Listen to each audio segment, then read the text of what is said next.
Senhor nosso Deus, mais uma vez te damos honra e glória por esse dia, por mais uma vez o Senhor ter nos permitido estar aqui. Nós te agradecemos pelo teu amor, pela tua misericórdia que é infinita sobre as nossas vidas, porque o Senhor tem feito grandes coisas por nós. Nós te agradecemos pelo sustento, Senhor, te agradecemos pela saúde, Senhor, te agradecemos pelos bens que o Senhor tem nos dado, nos permitido desfrutar. Seja muito ou pouco, o Senhor tem nos sustentado até aqui. Nós te agradecemos, Senhor. E agora nós te pedimos mais uma vez que o teu Espírito venha sobre nós, possamos estar neste momento atentos à tua palavra, o Senhor possa nos ajudar a entender as Escrituras, aquilo que o Senhor tem para nós hoje. Nos enche, Senhor, de sabedoria e graça, para que o nosso entendimento se abra para aquilo que é o teu querer para nossas vidas. Nos abençoa, Senhor. Nós oramos em nome de Jesus. Amém. Então tá bom, gente. Vamos lá. Mais uma vez, a gente vai falar sobre o jejum. É uma continuação do que a gente começou na semana passada.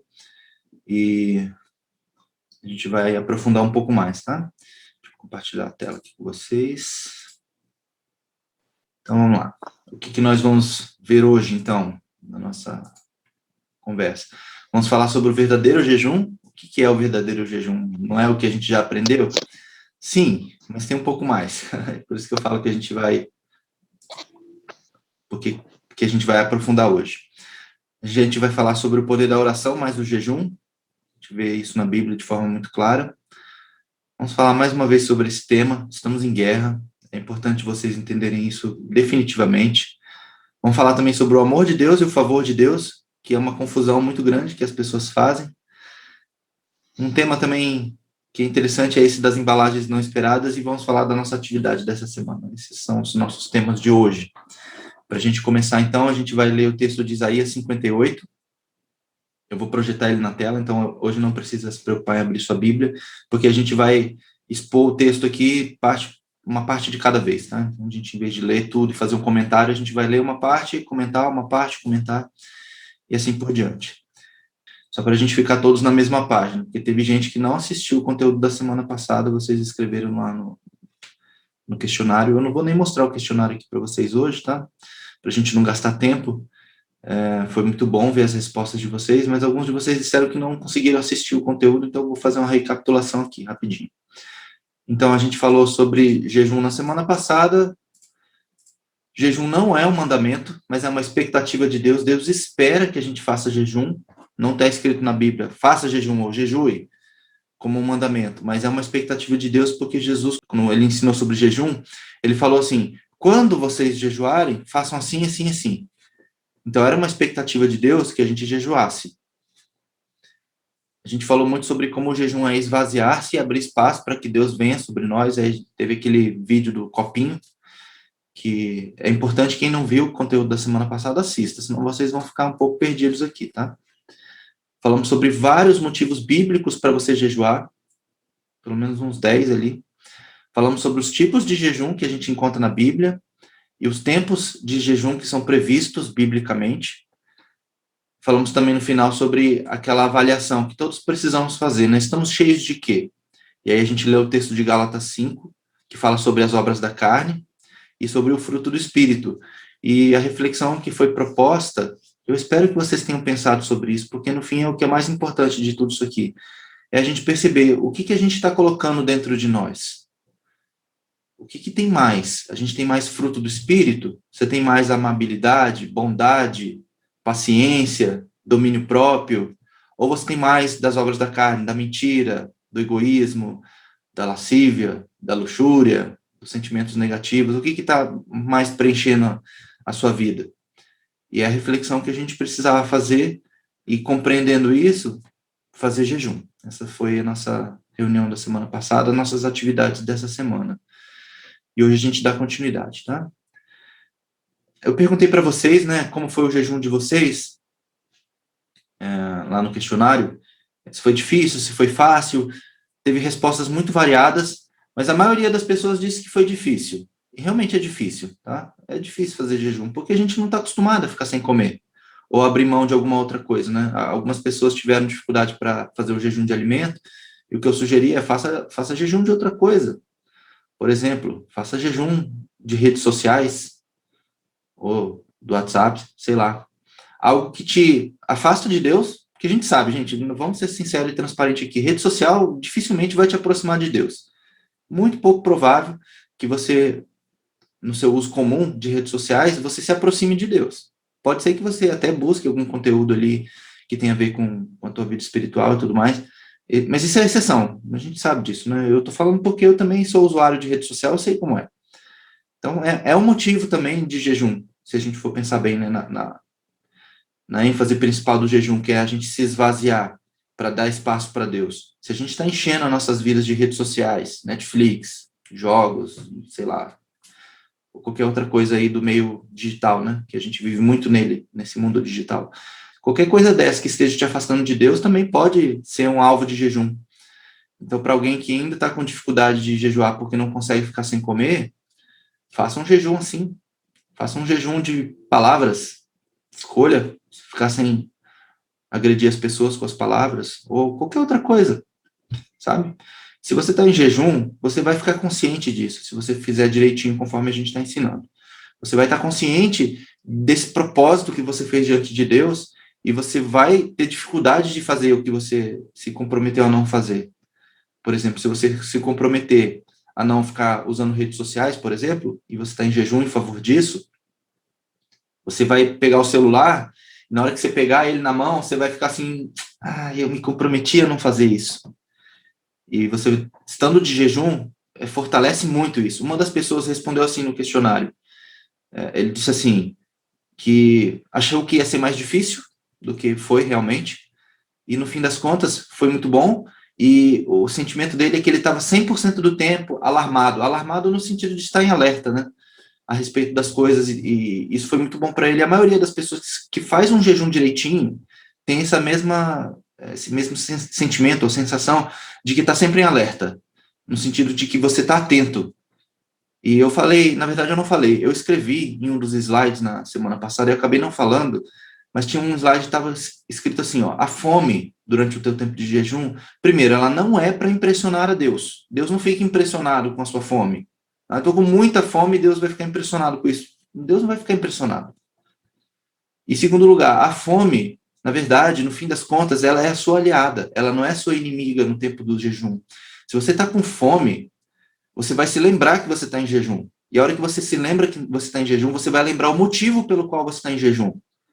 Isso fortalece o teu período de jejum, a tua consciência a respeito das coisas espirituais. Então é muito bom a fome, não é ruim. É ruim quando você esquece que está com fome e aí você faz tudo errado durante o tempo do jejum.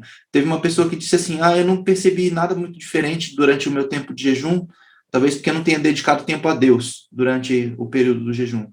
Pode ser, porque no seu tempo de jejum, se você não está com a sua mente voltada para as coisas de Deus, talvez não esteja com o propósito correto no seu jejum. Então, são pequenos detalhes que a gente precisa perceber e a gente vai aprendendo a fazer. É igual oração. Talvez algumas pessoas aqui, no início da mentoria, quando a gente começou a falar sobre oração, estavam com muita dificuldade para orar. E hoje talvez já esteja mais tranquilo, mais fácil, mais fluido. Teve uma pessoa que disse no questionário sobre jejum que não estava entendendo bem se estava fazendo direito, mas que durante o tempo de oração se sentiu muito mais leve, muito mais fluida a sua oração. E é realmente isso que acontece. Por que isso acontece? Porque você está se esvaziando, você está tirando o eu da frente. E aí, nesse momento, você tem muito mais espaço para que o Espírito Santo venha sobre você. Aí é aquela analogia do copo. Se você não assistiu, você precisa assistir para entender o que eu estou falando. Mas é bem isso mesmo. Se você está de jejum e você está se esvaziando, você está tirando o eu, sobra muito mais espaço para Deus falar com você, para Deus te tocar.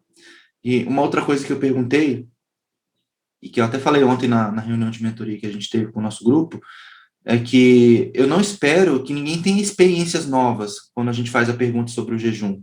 Mas a verdade é que muita gente tem experiência nova. Muitas. A maioria das pessoas diz que teve alguma experiência nova com o jejum, durante o tempo do jejum, ou durante essa semana, pelo menos. E é o que a gente, assim, acaba vendo, porque não porque o jejum provoca isso necessariamente, porque, assim, Deus não tem que fazer nada por nós. Eu falo sobre isso sempre. Deus não deve nada para nós. Então, você fazer jejum, você não está deixando Deus em dívida em relação a você, para que ele tenha que fazer algo obrigatoriamente na sua vida. Não. No entanto, quando a gente faz jejum e sai da frente, é quase que natural que Deus queira fazer algo por nós, porque Deus é bom, gente. Deus, ele é amável, ele é carinhoso, ele é misericordioso. E ele quer fazer algo na nossa vida, sempre. Sempre Deus quer nos abençoar. Do caráter de Deus ser abençoador. Mas muitas vezes Deus, ele acaba não fazendo algumas coisas por nós porque a gente está na frente. Simples assim. Você está tão na frente do assunto, você quer tanto levar algumas coisas no teu braço, na tua força, que Deus simplesmente tem que te respeitar. Não, ele quer fazer do jeito dele, deixa eu fazer. É como eu imagino Deus pensando. E aí, quando você faz jejum e você se anula, e você fala, Senhor, vou sair da frente, faça conforme a tua vontade. Aí Deus tem espaço para agir. Não que Deus precise da sua autorização para fazer qualquer coisa na sua vida ou no universo. Deus não precisa da nossa autorização. No entanto, como eu acabei de falar, Deus, ele respeita a nossa decisão a respeito das coisas. Se você decidir fazer algo, mesmo sendo contrário à vontade de Deus, Deus, ele não vai te impedir. Porque Deus, ele vai respeitar o teu livre-arbítrio.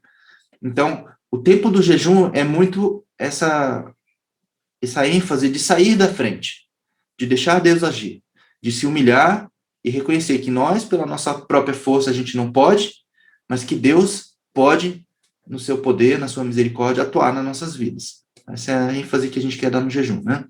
Aí algumas outras frases sobre o jejum aqui. Uma coisa que é interessante para mim, né? Pelo menos eu penso assim, é sempre como eu me sinto, né? Quando você sai do jejum, parece até que você está cometendo um pecado. Depois de um tempo, e até uma das pessoas disse algo que eu falei também, depois de um tempo você para de sentir fome, depois de um tempo que está em jejum. Você sabe que você está com fome, porque você sabe que você está sem comer, mas o teu estômago lá não fica roncando mais, você não sente aquela coisa da fome, né? Simplesmente você sabe que está sem comer. E aí, quando você volta a comer, é tão estranho, porque você ficou tanto tempo sem comer já e parece até que você está fazendo alguma coisa errada quando você termina o teu momento de jejum e começa a comer de novo. Jejuar é como ir para a academia pela primeira vez. Para muita gente é assim, porque você está muito tempo sem fazer isso, ou nunca fez jejum. E aí você ouve a exposição sobre o jejum e você acha que vai ser fácil. Não, vai ser tranquilo. E você até, às vezes, até faz o jejum. E é como ir pela primeira vez para a academia. Você vai lá e você faz os exercícios e parece que está tudo tranquilo, mas no outro dia parece que está tudo quebrado, né? E fazer jejum pela primeira vez, ou depois de muito tempo sem fazer, às vezes também é assim. Você parece que está bem, mas na verdade você está todo quebrado. Porque você se esvaziou, você tirou um monte de coisa de dentro de você. E isso tem um impacto, né, na nossa vida. A gente sente isso, né? E aí, como eu falei, né, muita gente diz que jejuar é difícil. Mas nós temos que jejuar, apesar de ser difícil. E aí eu vou falar para vocês sobre os muçulmanos. Por quê? Porque os muçulmanos, eles têm um mês, que é o nono mês do calendário muçulmano, que se chama Ramadã. Talvez vocês já tenham ouvido falar sobre o Ramadã. E a gente normalmente faz uma associação entre Ramadã e jejum. Por quê? Porque no mês do Ramadã, todos os muçulmanos ficam 30 dias de jejum. 30 dias. Eles não ficam um dia. Ou 5 horas, ou 12 horas de jejum, eles ficam 30 dias de jejum. E não é um ou outro, é todos os muçulmanos. Isso por si só já é algo notável, gente. Eu fico impressionado como eles conseguem fazer isso com tanto zelo. Eu não sei se a gente fizesse sei lá, uma convocação mundial. Todos os cristãos vão ficar um mês de jejum.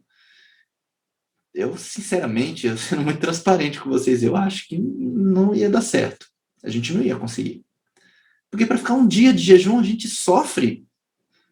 A gente, às vezes, falha. A gente, às vezes, para ficar 6 horas de jejum, que foi o tempo que algumas pessoas escolheram ficar de jejum, a gente não consegue. Parece que vai morrer. Se eu vou ficar 6 horas sem comer, eu vou morrer. Os muçulmanos fazem 30 dias de jejum. E eu não estou falando isso para dizer que eles são melhores do que nós. Não, não é esse o ponto. É só porque eles decidiram fazer isso. Os muçulmanos escolheram fazer isso. Isso está dentro da lei do muçulmano, né, digamos assim, fazer esse jejum de 30 dias. E eles conseguem. Todos os muçulmanos fazem direitinho o jejum? Não, nem todos. Nem todos. Mas muitos fazem. Muitos, muitos mesmo, tá? Eu não sei se vocês conhecem alguém que é muçulmano, se alguém conhece alguém que é muçulmano e que pratica o jejum do Ramadã, se quiser falar algo aí, fica à vontade. Mas eu conheço muçulmanos e eles levam a sério o jejum. Eles levam mesmo a sério, sabe? E aí teve muita gente que disse assim, eu não fiz porque a minha semana estava agitada, eu tinha muito trabalho. Gente, vou usar os muçulmanos novamente aqui como exemplo. O muçulmano faz jejum e ele trabalha, ele continua vivendo a vida dele normalmente. A gente também consegue. Isso não é necessariamente uma justificativa suficiente para não fazer jejum. Porque eu tenho que trabalhar. Tá, trabalhe. Mas eu não consigo. Você tentou? É a pergunta que eu faço para você. Você já tentou ficar sem comer e trabalhar? A não ser que o teu trabalho seja uma coisa que exige, né, do teu corpo, né, alguma coisa física, né, um trabalho braçal ou qualquer coisa assim, aí eu até entendo. Mas a maioria de nós tem um trabalho que é de escritório ou qualquer outra coisa do tipo, né? Dá para fazer o jejum, dá para fazer. Ainda mais hoje em dia, né, que a maioria das pessoas está em home office e tudo mais, dá para fazer. Mas enfim, só para explicar como é o jejum do Ramadã, só para vocês verem como é. Então, o jejum, eles não é um jejum de 24 horas, obviamente, eles não ficam 30 dias sem comer o tempo todo, eles comem, mas é um jejum que é do nascer do sol ao pôr do sol. Então, normalmente, das 6 da manhã às 6 da noite, eles ficam sem comer 12 horas. Então, eles acordam, e aí, para eles poderem se alimentar antes de começar o jejum, eles precisam acordar de madrugada, e aí é algo que nem todos conseguem, né? Mas falando de nós, né? Eles acordam de madrugada, aí eles têm um momento de oração, aí eles fazem uma refeição leve, e aí eles começam um jejum. Eles passam o dia inteiro de jejum, é um jejum que não pode comer absolutamente nada, tá? Não pode fumar, não pode ter atividade sexual, não pode fazer nada que tenha uma conotação que leve eles a pecar, digamos assim. Quando chega ao final do dia, eles fazem mais orações no final do dia, eles quebram o jejum com outra refeição leve, e aí eles têm mais um momento de oração, mais 2 orações, alguma coisa assim, não me lembro agora a sequência, tá? Esqueci. Mas eles têm mais 2 orações, e aí depois eles podem comer normalmente. Muitos depois eles enchem a barriga mesmo, eles comem para valer à noite, tá? Até aí, ok. Mas eles passam 12 horas sem comer durante o dia e a vida segue normalmente. Os árabes, que a maioria são muçulmanos, eles são muito, normalmente, empreendedores e tudo mais, eles têm os seus negócios, eles não fecham as portas das empresas deles por causa do jejum, eles continuam fazendo. E pensa, gente, a gente tem, que nem está na tela aqui, né? A gente tem 1,9 bilhão de muçulmanos no mundo, né? Eles já estão quase chegando nos cristãos, tá? Eles estão quase empatando já, os muçulmanos. Os muçulmanos estão crescendo muito no mundo, principalmente ali na Europa, né? Eles estão dominando ali. E a gente tem 2 bilhões praticamente de muçulmanos jejuando. Imagina, gente. Não é pouca coisa isso. A gente tem que admirar, nesse sentido, o esforço deles, né, em relação ao jejum. Né? Para eles, jejuar é um privilégio. Apesar de ser difícil, né? É muito difícil fazer 30 dias de jejum. Mesmo nesse formato, né? De come antes do jejum, passa o dia inteiro em jejum, depois come de novo. Eu não sei, você conseguiria fazer 30 dias de jejum nesse formato? É uma pergunta, tá? Não estou querendo apontar o dedo para ninguém, é só para a gente fazer uma reflexão. Eles conseguem. Nós conseguimos também. Nosso corpo é igual deles. Nós somos seres humanos iguais. Eles não são fisiologicamente superiores a ninguém. É só porque eles decidiram fazer isso. Então, para eles é um privilégio. No Alcorão, ou na lei muçulmana, eles têm 5 pilares. Assim como a gente tem 10 mandamentos, para o muçulmano eles têm 5 pilares, tá? Que eles são sagrados para o muçulmano, né? Eles têm a questão da oração. Você já deve ter visto, né? Os muçulmanos, eles têm horários determinados que eles fazem as orações deles. Eles põem o tapetinho no chão, voltados para Meca, que é a cidade sagrada deles, e eles fazem lá as orações. Eles têm a questão da fé, né? Da crença muçulmana, muito forte, como um pilar também. O jejum é um dos pilares do Islã. A caridade é um outro pilar do Islã. Você tem que fazer caridade. E a peregrinação até Meca, que é a cidade sagrada, lá também é outro pilar. Todos os muçulmanos têm que fazer essa viagem pelo menos uma vez. Tá? Todos têm que fazer pelo menos uma vez na vida essa viagem. Durante o período do Ramadã, esses 5 pilares eles são muito mais enfatizados. E, além disso, eles têm uma dedicação muito maior à questão da leitura do Alcorão, caridade, fraternidade e a vida familiar. Eu não sei se vocês conhecem muçulmanos, né, como eu falei, mas eles têm a questão da família muito forte, é uma coisa que eles valorizam muito, é igual o judeu, né, eles são muito ligados uns nos outros, e nesse período do Ramadã, normalmente as refeições são feitas em família, eles reúnem todo mundo, faz aquela comelança junto e tal, mas eles dão muito valor a isso, então, assim, como eu estou falando assim, é possível fazer, eles conseguem, nós conseguimos também. E um detalhe, né? Se você falhar nos 30 dias do jejum do Ramadã, você tem que fazer ele por 60 dias, como uma punição. Então, eles levam a sério, porque se falhar, é 60 dias de jejum. Então, fica como referência para nós aqui. Como eu falei, eles não são melhores do que nós, mas eles conseguem. Nós conseguimos também. É só a gente se propor a fazer. Enfim, vamos lá. Sobre agora o verdadeiro jejum, a gente vai começar a ler Isaías 58. O texto está na tela. Um detalhe que eu já vou falar agora e eu vou reforçar isso mais para frente é que não existem versículos na Bíblia original, tá? O texto original da Bíblia não tem versículos, não tem capítulos. Por exemplo, o livro de Isaías, que a gente vai ler hoje, ele é um livro que é corrido, texto corrido. É um rolo, na verdade, né? Se vocês lembram dos pergaminhos antigos, eles eram rolos. E é uma escrita corrida.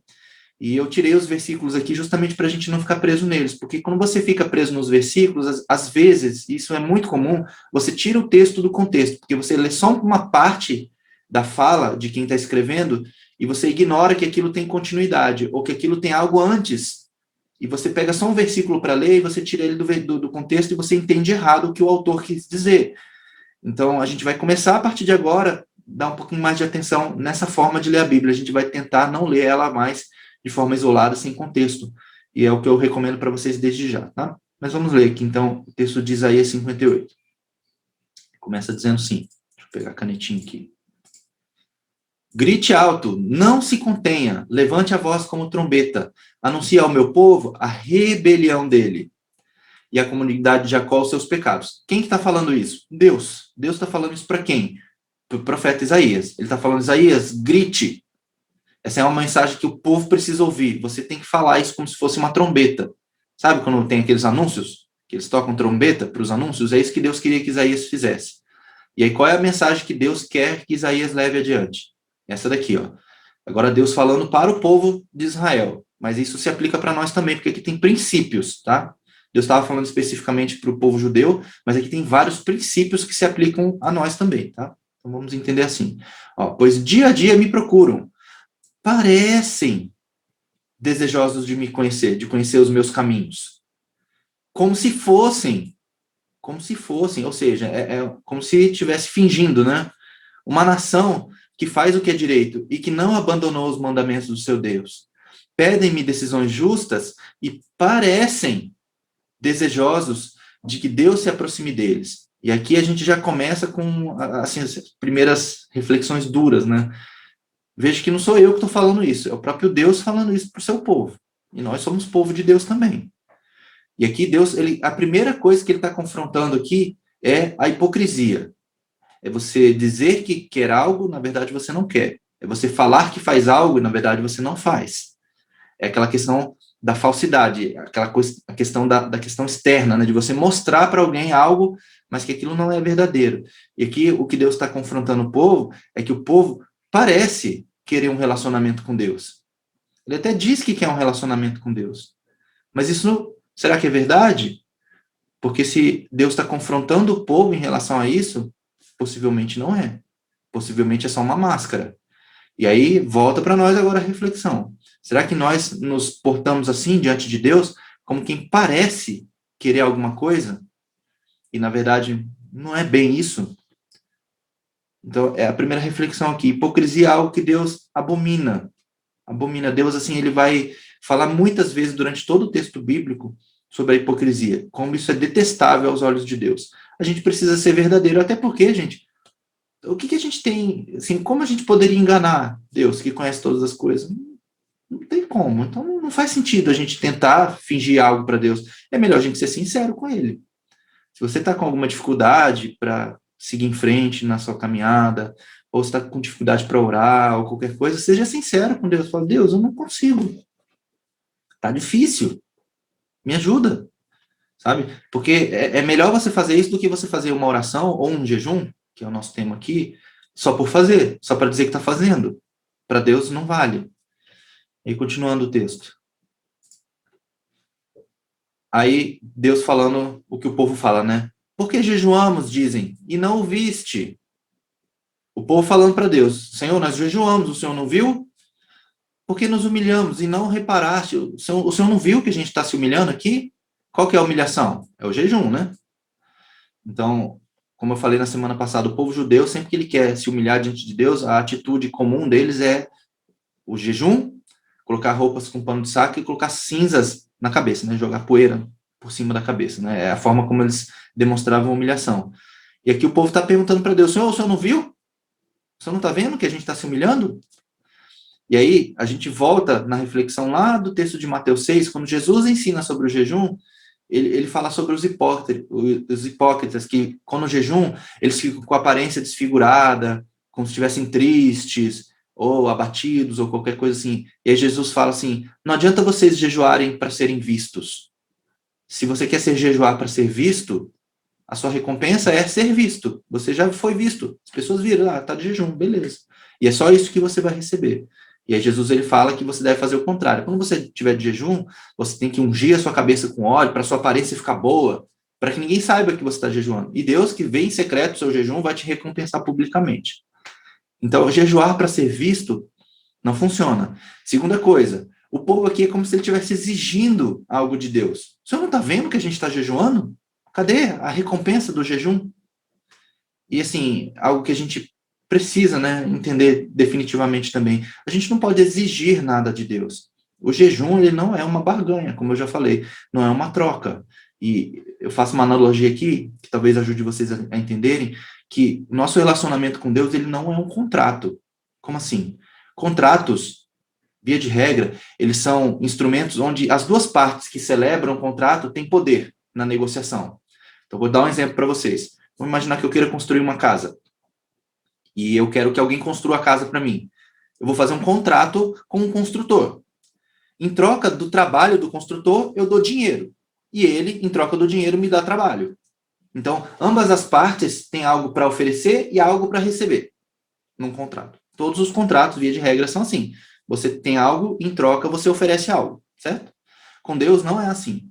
Nós não conseguimos fazer contratos com Deus. Por quê? Porque a gente não tem nada que Deus precise. Não tem nada que a gente possa oferecer que Deus fique obrigado a dar algo em troca. E a gente entender isso é muito importante, porque no nosso relacionamento com Deus, de forma geral, em todos os aspectos, é assim que funciona. Não há nada que você possa oferecer para Deus que ele precise. Não quer dizer que Deus não queira algumas coisas. Deus até quer a nossa devoção, nosso amor, enfim, a obediência. Deus quer isso. Mas ele quer isso porque ele precisa? Não. É porque isso é bom para nós. O beneficiado somos nós. E aí eu vou fazer mais uma analogia aqui que talvez facilite o entendimento disso. É como pai e filho. Eu vou falar um pouquinho mais sobre isso quando eu falar sobre amor de Deus e favor de Deus. Mas já antecipando aqui, o meu filho me obedecer é algo que me agrada, é algo que eu quero. E é bom para ele, não é bom para mim. Quem tem filho aqui entende bem isso, né? Quando os seus filhos te obedecem, não é bom para você, pai. É bom para ele, filho. Porque quando você dá uma ordem para o seu filho, é porque você quer o bem dele. Então, ele te obedecer é essa relação, não é um contrato. Não necessariamente precisa haver uma recompensa. Mas nós, como pais que amamos os nossos filhos, nós amamos recompensar os nossos filhos, principalmente quando eles merecem, quando eles fazem boas coisas. E o nosso comportamento em relação ao jejum deve ser muito nessa linha, de a gente fazer o que Deus quer que a gente faça, não porque ele precisa nos abençoar, mas porque o caráter de Deus é abençoador. E ele gosta, e ele tem prazer em nos abençoar. Deus não tem prazer na nossa dor, é o contrário. Então, a gente precisa compreender bem isso. A gente não pode colocar Deus na parede.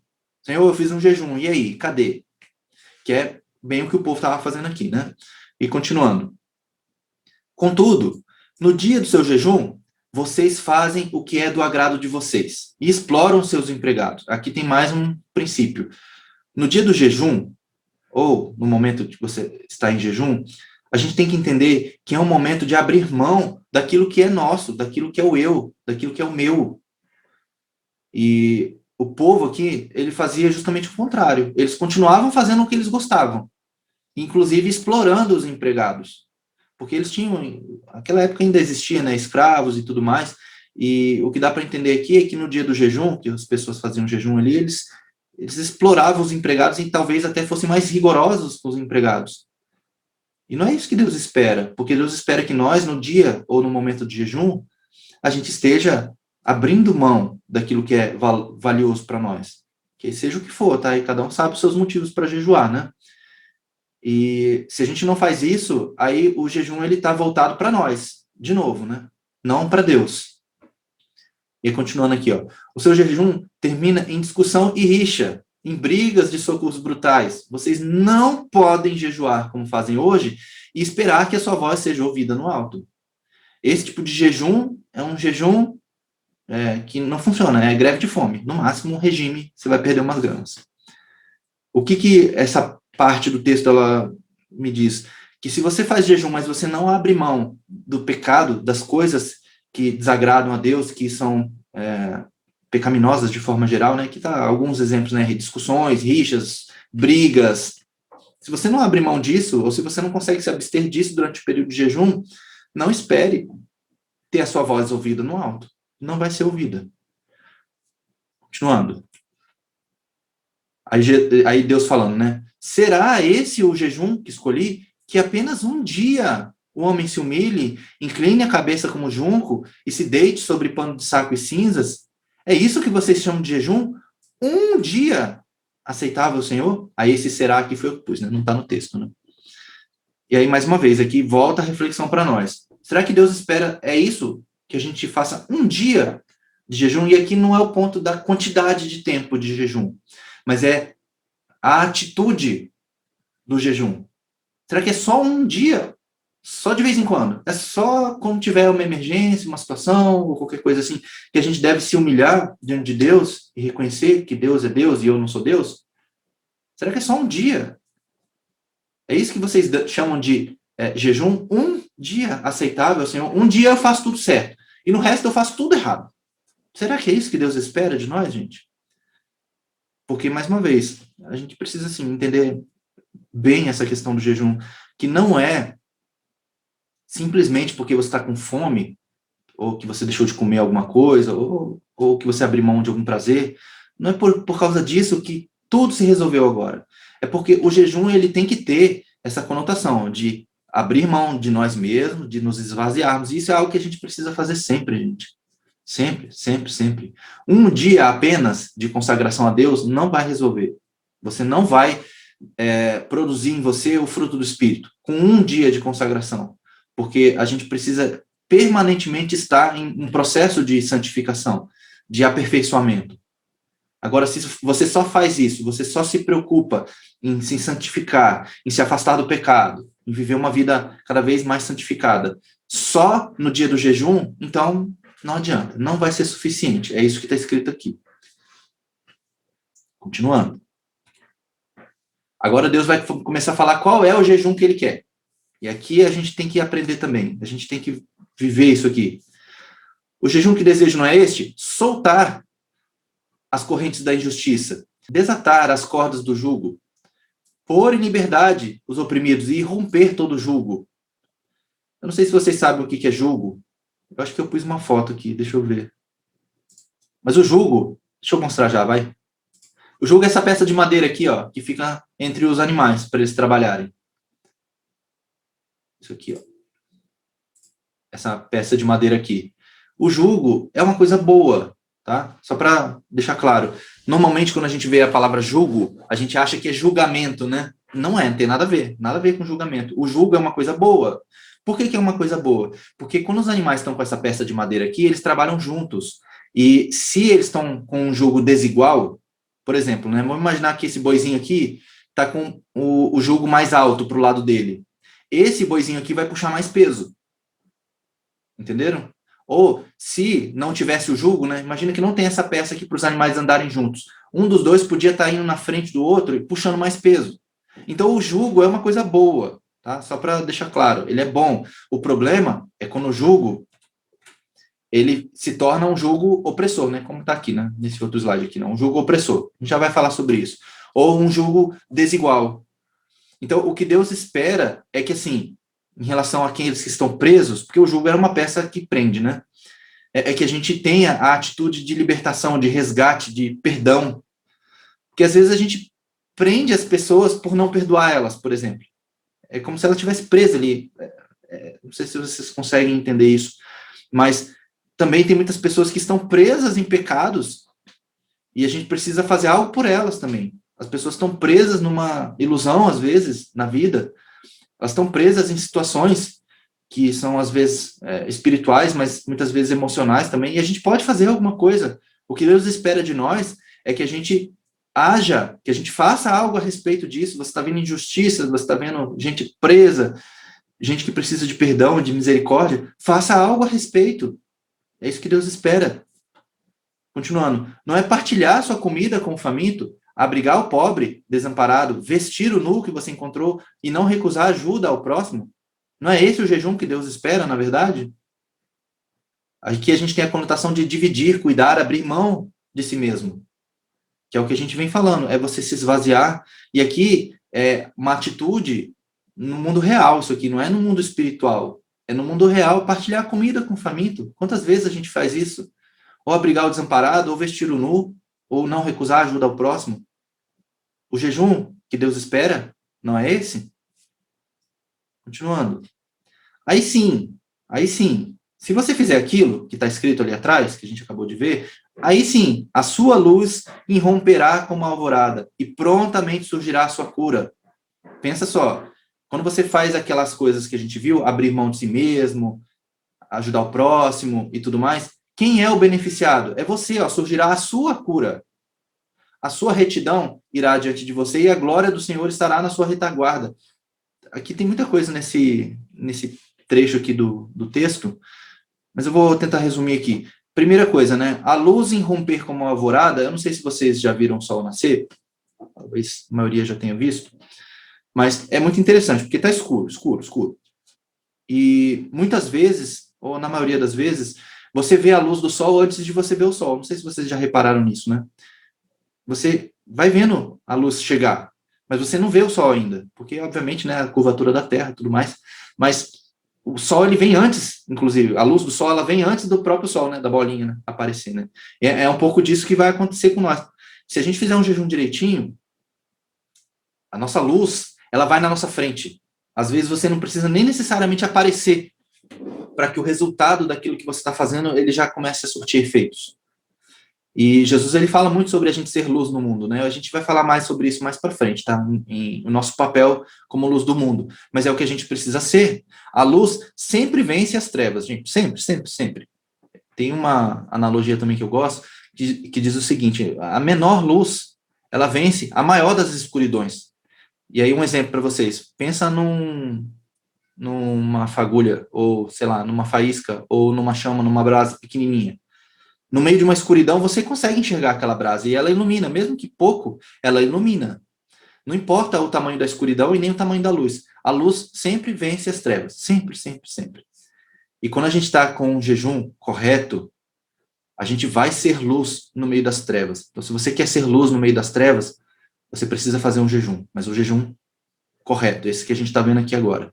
A retidão tem a ver com ser reto, né? Ser correto. E aqui diz, né, que a nossa retidão vai na nossa frente, é a mesma coisa, que a luz vai na frente, né? A luz, ela chega antes. E a nossa retidão, se você fizer as coisas direitinho, se você tiver esse tipo de comportamento, de pôr em liberdade, de desatar, de soltar, de partilhar, de abrigar, de vestir o nu, não recusar ajuda ao próximo, a sua retidão, ela vai na sua frente. É como se você não precisasse nem fazer nada necessariamente, porque vai na sua frente. E aí, o detalhe final aqui é assim, ó, a glória do Senhor estará na sua retaguarda. Quem é que vai estar te apoiando em todo esse período? É o próprio Deus. E aí o texto de Isaías 30, 21, ele tem uma passagem aqui interessante. Diz assim, ó, os teus ouvidos ouvirão a palavra que está por detrás de ti, dizendo, este é o caminho, andai nele, sem vos desviardes nem para a direita, nem para a esquerda. O que é esse texto aqui? É o Espírito Santo, aqui é uma alusão ao Espírito Santo, já no Antigo Testamento, que ele seria o nosso guia. É como se a gente estivesse caminhando e o Espírito Santo dizendo para nós, ó, esse é o caminho, é isso aí, vai por aqui, é aqui mesmo. Não se desvie, nem para a direita, nem para a esquerda. E é o que a gente pode esperar quando a gente faz as coisas da forma correta, quando a gente se posiciona da forma correta. A glória do Senhor estará na nossa retaguarda, atrás de nós, nos dando a proteção. Aí sim, você clamará ao Senhor e ele responderá. Você gritará por socorro e ele dirá, aqui estou. O Evaniel disse ali, né? É como uma luz de um vagalume, né? Numa noite escura. Sim, é exatamente isso. É uma boa metáfora essa. Uma luzinha de nada você enxerga. Ela rompe a escuridão, né? Quando você faz o jejum direito, o jejum certo, você pode esperar Deus ouvindo o seu grito de socorro. Socorro presente e respostas rápidas, né? Quem não gostaria, né? Ou quem não gosta, né? Quando a gente ora e, assim, em poucos instantes, né? Ou horas, ou às vezes dias, a gente vê a resposta de Deus, né? Algumas pessoas até disseram que aconteceram coisas assim essa semana, né? Que mal começou o jejum, já veio a resposta. Que coisa boa, né, gente? É muito bom isso. Assim, Deus é muito misericordioso mesmo, né? Mas é quando a gente se posiciona da forma correta, quando a gente faz as coisas do jeito que Deus quer. É como a gente falando assim, o pai e o filho, né? O pai tem prazer quando o filho obedece, quando o filho o agrada, né? E ele tem prazer em abençoar. E continuando. Agora tem as condições, ó, mais condições.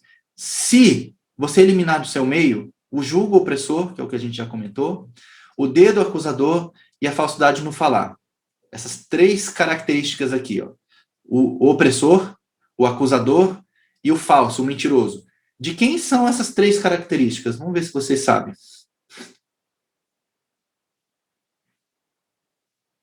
Quem que é o opressor, o acusador e o mentiroso? Esse aí, né? É o rapaz ali, o tinhoso, né? Como dizem por aí. Gente, quando a gente faz essas três coisas, quando a gente oprime alguém, quando a gente acusa alguém, quando a gente é falso no falar, a gente está fazendo o trabalho de Satanás. Eu não sei você, mas eu não gosto de ser instrumento nas mãos dele, não. Só que é o que a gente faz quando a gente tem essas atitudes. Então a gente precisa eliminar isso do nosso meio. Tá? A gente não pode conviver com isso. E aí, uma das formas de você resolver esse problema é fazendo o verdadeiro jejum. Se você eliminar do seu meio essas coisas, se com renúncia própria você beneficiar os famintos, satisfizer os anseios dos aflitos, então aí é o resultado das condições. Se você fizer isso, então a sua luz despontará nas trevas e a sua noite será como o meio-dia. O Senhor o guiará constantemente, satisfará os seus desejos numa terra ressequida pelo sol e fortalecerá os seus ossos. Você será como um jardim bem regado, como uma fonte cujas águas nunca faltam. Tem um louvor até que tem esse texto aqui. Só que esse texto, aí é mais uma vez o que eu falei no início, né? A gente precisa entender no contexto. Eu não posso pegar esse versículo aqui, esse trecho, e olhar para ele sem entender que para que isso aqui aconteça, eu tenho essas condições aqui em cima. Isso aqui vai acontecer se você eliminar o julgo opressor, o dedo acusador e a falsidade de não falar. Se, com renúncia própria, você beneficiar os famintos e satisfizer o anseio dos aflitos. Aí sim você pode esperar essa promessa de Deus se cumprindo na sua vida. A gente gosta muito das promessas, né? Se eu tivesse uma caixinha de promessas aqui, provavelmente teria esse texto aqui. Olha que coisa boa. Deus me guiando constantemente, satisfazendo os meus desejos. Olha que coisa boa. Fortalecendo os meus ossos.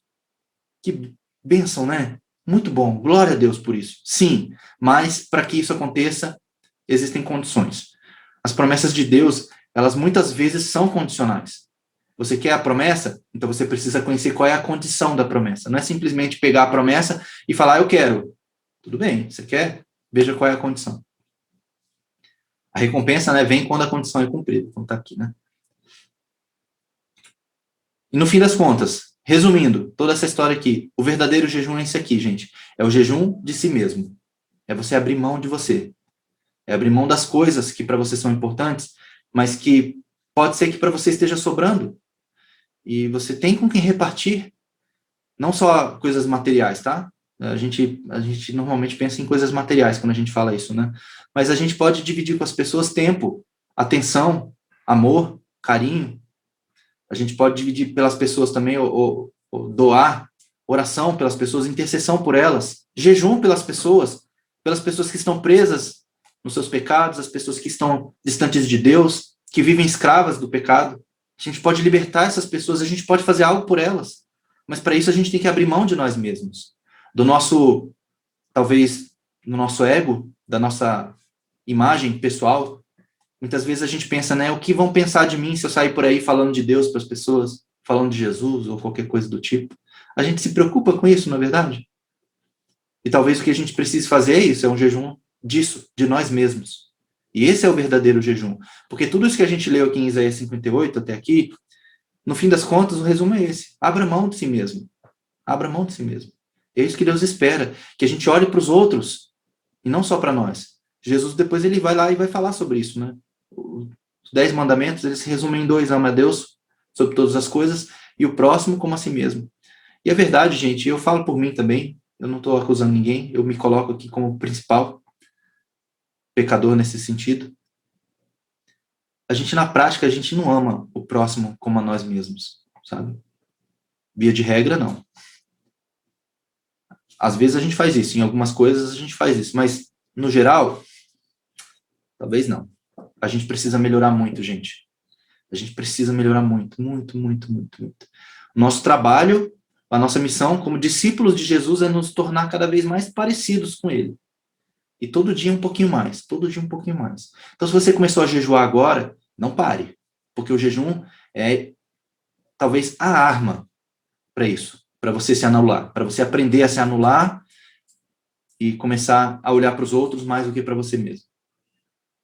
E aí, uma coisa que me veio aqui, eu acho que é de Deus eu dizer isso aqui agora, parece difícil isso, né? Puxa, eu olhar para o outro mais do que para mim mesmo, mas só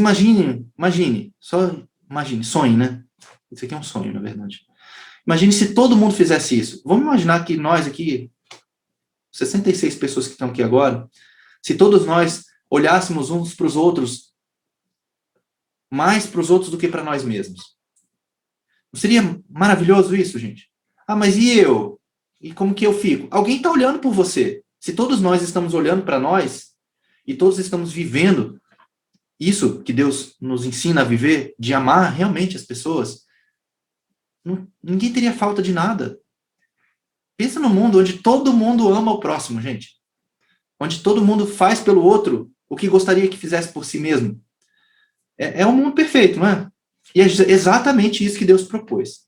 E é exatamente isso que Deus espera. E eu creio que é exatamente isso que vai existir no futuro. Quando Jesus voltar, o mundo vai ser assim. Um mundo perfeito, de harmonia. Onde todos vão ser servos. Que foi o que Jesus ensinou no fim, né? Jesus ele falou, eu não vim para ser servido, eu vim para servir. E onde todos serão servos. Imagina um mundo onde todos servem uns aos outros. Onde as suas necessidades sempre vão ser supridas por outra pessoa. Em contrapartida, você vai suprir a necessidade de outro também. E a gente viva num ciclo vicioso positivo, né? Onde todo mundo está sempre se amando. Cara, que fantástico isso.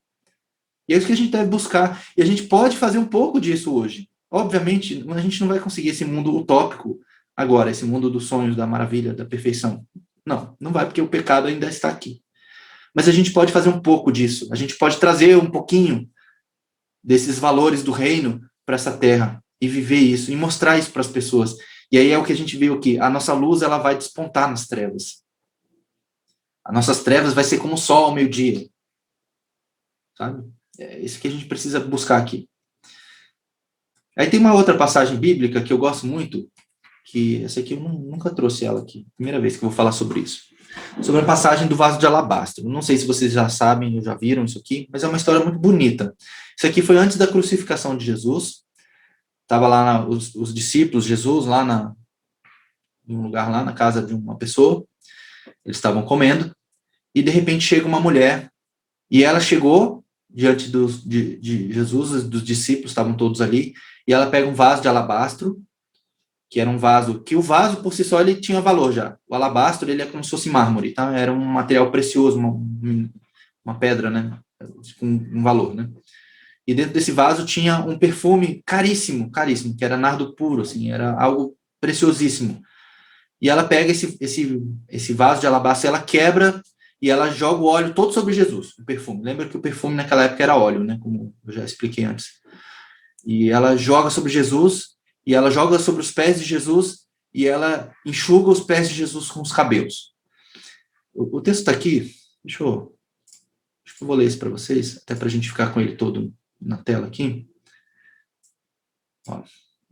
Estando Jesus em Betânia, na casa de Simão o leproso, aproximou-se dele uma mulher com um frasco de alabastro, contendo um perfume muito caro. Ela o derramou sobre a cabeça de Jesus, e e quando ele se encontrava reclinado à mesa. Os discípulos, ao verem isso, ficaram indignados e perguntaram: por que esse desperdício? Esse perfume poderia ser vendido por um alto preço e o dinheiro dado aos pobres. Percebendo isso, Jesus lhes disse: por que vocês estão perturbando essa mulher? Ela praticou uma boa ação para comigo. Pois os pobres vocês sempre terão consigo, mas a mim nem sempre terão. Quando derramou este perfume sobre meu corpo, ela o fez a fim de me preparar para o sepultamento. Eu lhes asseguro que onde quer que este evangelho for anunciado, em todo o mundo, também o que ela fez será contado em sua memória. Olha só que coisa fantástica. Imagina você ter o seu registro dos seus atos registrados para que seja contado para todo mundo em toda a história. Porque a vida dessa mulher vem sendo contada já há 2000 anos. Para o mundo inteiro. Por algo que ela fez. E é uma lição importante para nós aqui, porque às vezes a gente acha que algumas coisas que a gente tem valor, elas não podem ser usadas, ou elas devem ser guardadas, ou elas devem ter um uso diferente que não seja para Deus. E aqui eu não estou falando de nada financeiro necessariamente, mas no caso aqui dessa mulher, ela tinha algo que valia pelo menos 1 ano de trabalho. Em Lucas, quando Lucas ele descreve essa passagem, ela fala que os discípulos falaram assim para Jesus: esse perfume poderia ser vendido por 300 dinheiros. Um dinheiro, ou denário na época, era o pagamento por um dia de trabalho. Então aquilo valia pelo menos 300 dias de trabalho. Agora pega o seu salário, veja quanto você ganha por dia e multiplica isso por 300. É o valor daquele perfume. Pensa num perfume caro, gente. Pensa num perfume caro. Mas aquela mulher, ela abriu mão daquilo, que provavelmente era uma herança. A gente não sabe ao certo quais eram as posses dela, mas provavelmente ela não era muito rica, tá? E provavelmente ou possivelmente aquilo era a herança de família, que era para ela usar em alguma ocasião especial, né? E ela preferiu derramar o perfume em Jesus, e enxugar Jesus com seus próprios cabelos. E aí a gente pensa assim: ela desperdiçou. Os discípulos pensaram que ela desperdiçou, mas na verdade, além dela cumprir algo que era profético, que estava profetizado sobre Jesus, que ele seria ungido para o sepultamento dele, e a gente vê isso no Velho Testamento várias vezes, né, as menções dos sepultamentos, e como as pessoas, era costume da época, né, a pessoa depois que morria, os parentes vinham e colocavam um perfume sobre o corpo daquela pessoa no sepultamento. E Jesus, ele foi ungido, né, para o sepultamento antes de morrer, e isso profetizando já a morte dele. Mas aqui também tem uma outra coisa que é interessante, que é isso aqui, ó. Derramar o perfume em Jesus e secar os seus pés com seus cabelos é igual a humilhação. No entanto, o perfume pega em você. Pensa naquela mulher agora, tá? Ela jogou o perfume sobre a cabeça de Jesus e escorreu até os pés de Jesus. Então Jesus ficou inteiro perfumado. E aí ela foi lá e enxugou os pés de Jesus com os próprios cabelos. Eu imagino ela esfregando a cara dela nos pés de Jesus ou qualquer coisa do tipo. Ela ficou cheirosa também. Eu não sei se vocês já pararam para pensar sobre isso, quem já estudou essa passagem. O perfume pegou nela também. É o perfume que estava em Jesus, agora estava nela. Porque ela abriu mão dela mesma. Eu não sei se vocês conseguem perceber a beleza que tem nisso. É um ato de extrema humilhação. Você lavar os pés de alguém naquela época era trabalho de escravos. Os escravos eram que lavavam os pés dos seus senhores ou dos visitantes de uma casa. E ela fez isso com um perfume caríssimo e enxugando com os próprios cabelos. É uma humilhação extrema. No entanto, no fim das contas, ela saiu perfumada dessa história toda. Então a gente precisa aprender isso, que quando a gente abre mão de nós mesmos, daquilo que é valoroso para nós, aquilo que é precioso para nós, aí você escolha o que for, o que é precioso para você. Quando você abre mão disso e você dedica isso a Deus, no fim o perfume que está em Deus, ele pega em você e você é beneficiado. Para alguns é desperdício, mas para outros é honra. Para Deus, principalmente, né? É honra. E Deus, ele honra nós. Ele nos honra quando a gente honra ele, né? Lá no texto do Antigo Testamento de Samuel, e Deus fala assim: eu vou honrar os que me honram.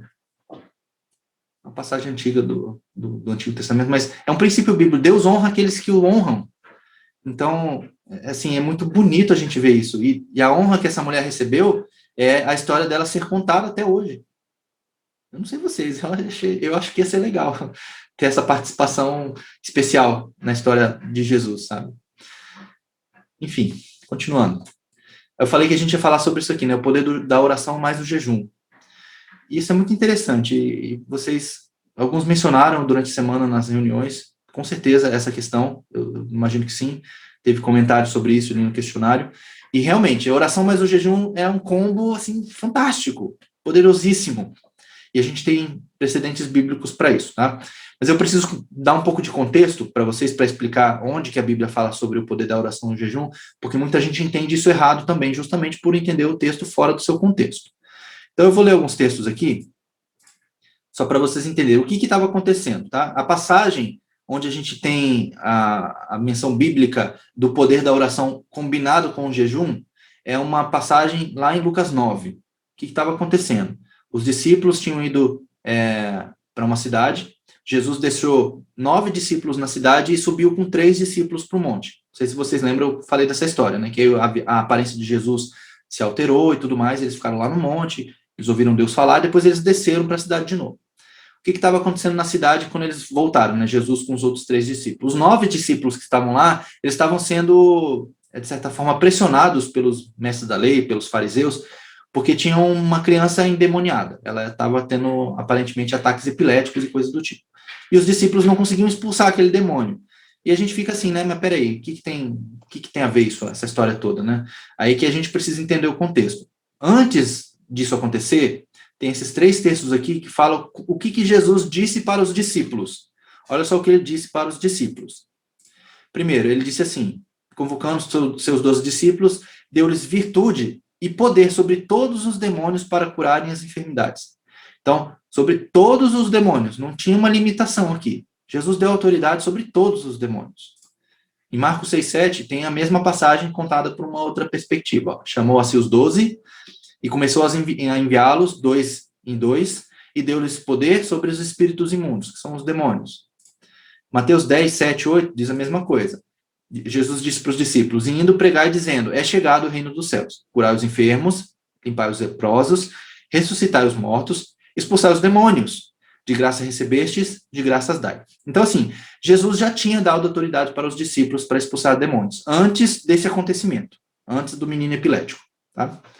E aí Jesus foi para o monte, ficaram os discípulos lá, e eles não conseguiram expulsar aquele demônio. Os discípulos fracassaram. E aí começa toda uma discussão ali, por que eles fracassaram. Tá? E aí os textos vão ter 3 novamente, Lucas 9, Mateus 17, e Marcos 9 vai falar sobre essa história do fracasso dos discípulos. Eu vou ler aqui para vocês entenderem o que estava acontecendo. Quando chegaram onde estavam os outros discípulos, ou seja, isso aqui é Jesus com os 3 que estavam no monte, quando eles chegaram onde estavam os outros, viram uma grande multidão ao redor deles, e os mestres da lei discutindo com eles. Logo que todo o povo viu Jesus, ficou muito surpreso e correu para saudá-lo. Perguntou Jesus, o que vocês estão discutindo? Um homem, no meio da multidão, respondeu, mestre, eu te trouxe o meu filho, que está com um espírito que o impede de falar. Onde quer que o apanhe, joga-o no chão, ele espuma pela boca, arranja os dentes e fica rígido. Pedi aos teus discípulos que expulsassem o espírito, mas eles não conseguiram. Respondeu Jesus, ó geração incrédula, até quando estarei com vocês? Até quando terei que suportá-los? Tragam-me o menino. Então eles o trouxeram. Quando o espírito viu Jesus, imediatamente causou uma convulsão no menino. Este caiu no chão e começou a rolar, espumando pela boca. Jesus perguntou ao pai do menino, há quanto tempo ele está assim? Desde a infância, respondeu ele. Muitas vezes o tem lançado no fogo e na água para matá-lo. Mas, se podes fazer alguma coisa, tem compaixão de nós e ajuda-nos. Aí Jesus disse, né? Se pode, tudo é possível ao que crê. Imediatamente o pai do menino exclamou, creio, ajuda-me a vencer a minha incredulidade. Quando Jesus viu que uma multidão estava se ajuntando, repreendeu o espírito imundo, dizendo, espírito mudo e surdo, eu ordeno que o deixes e nunca mais entre nele. O espírito gritou, agitou-o violentamente e saiu. O menino ficou como morto, a ponto de muitos dizerem, ele morreu. Mas Jesus, tomando-o pela mão, o levantou e ele ficou em pé. Depois, depois, tá? Passou algum tempo, a gente não sabe quanto, mas depois de Jesus ter entrado em casa, seus discípulos perguntaram em particular, por que não conseguimos expulsá-lo? Ele respondeu, essa espécie só sai pela oração e pelo jejum. E é aqui que o povo pega e atribui o poder da oração e o jejum como uma combinação. E normalmente eles falam sobre exorcismo, sobre a questão de libertação e tudo mais, usando esse texto. E tá certo, não tá errado isso. No entanto, o que a gente precisa entender aqui é, primeiro, Jesus já tinha dado autoridade para os discípulos expulsarem os demônios. Já tinha dado antes. Não tinha nenhuma limitação na autoridade que Jesus tinha dado. E por que eles não conseguiram? Eu não sei se vocês conseguem adivinhar aqui ou conseguiram concluir. Por que eles não conseguiram expulsar aquele demônio específico? Eles tinham expulsado um montão já. Se vocês lerem os textos antes dessa passagem, vocês vão ver que os discípulos foram pelas cidades e eles foram curando os enfermos, ressuscitando os mortos, expulsando os demônios, tudo bonitinho. Mas esse aqui especificamente eles não conseguiram. Não sei se alguém quer arriscar aí. Por que eles não conseguiram? É isso? Só para entender. Faltou fé. Exatamente. É a primeira pessoa que responde essa pergunta, certo? Faltou fé. Agora a pergunta é, por que faltou fé? Se eles já tinham visto tantas coisas acontecerem. Já tinham visto um monte de coisa acontecer. Já tinham visto Jesus curando, Jesus expulsando demônio. Porque não jejuavam? Não, não é porque não jejuavam, tá? Normalmente a resposta que eu ouço, a primeira resposta é essa, porque eles não jejuaram.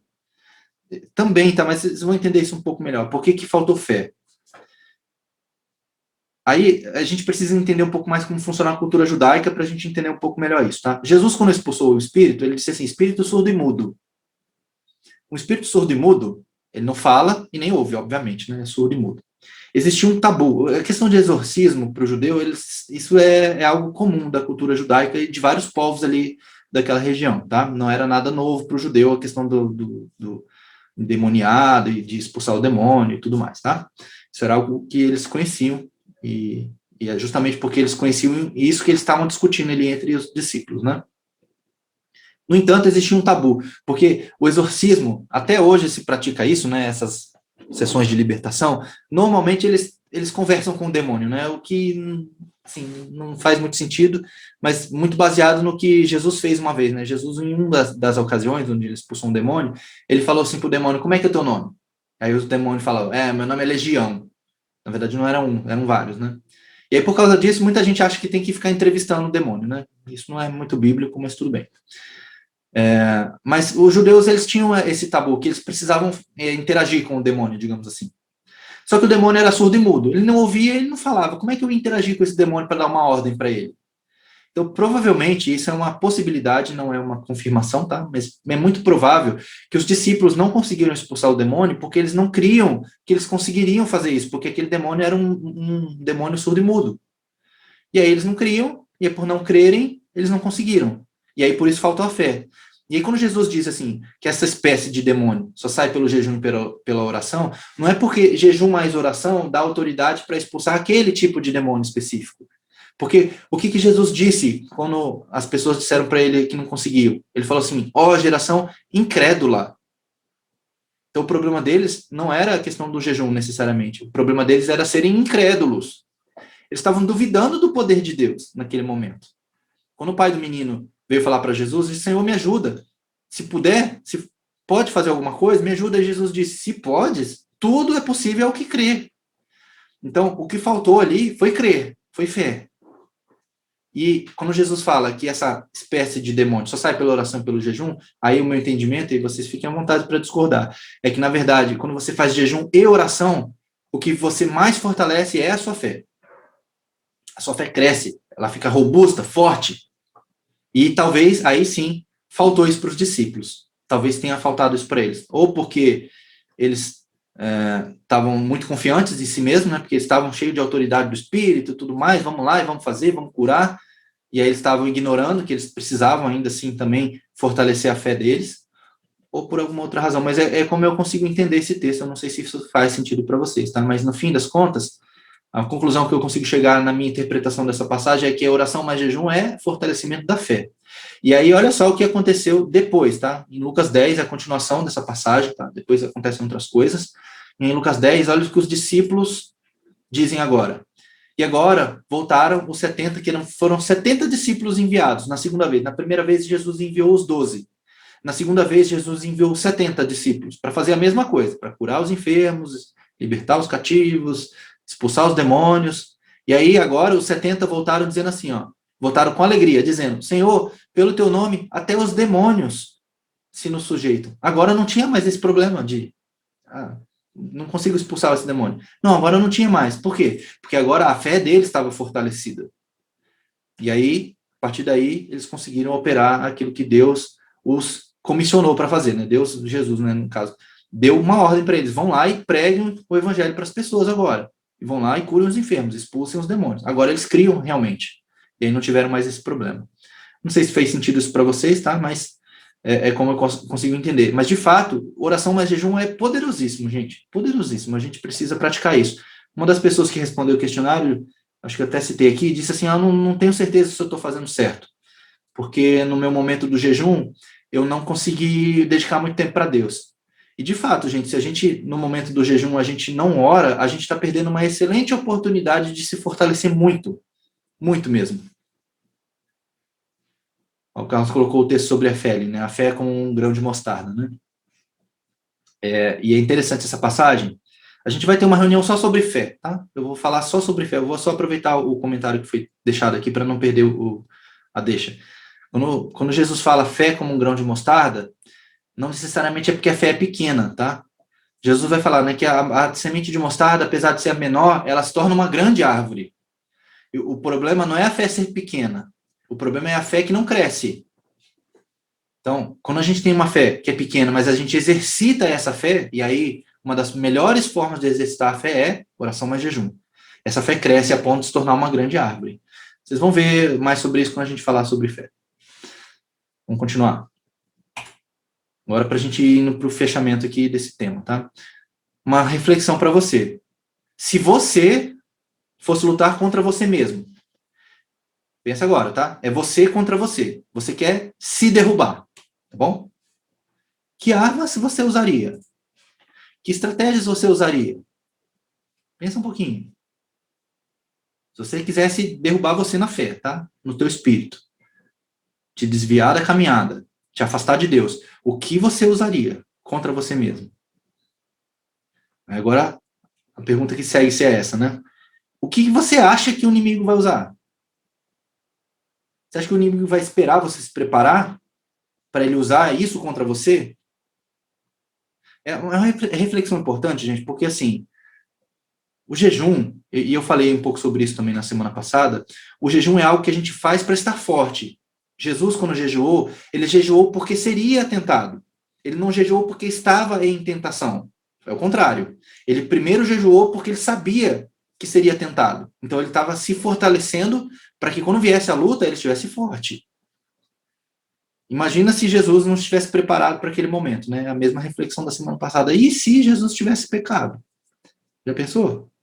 Então, você jejuar é algo que você faz de forma preventiva, digamos assim, para você fortalecer a sua fé.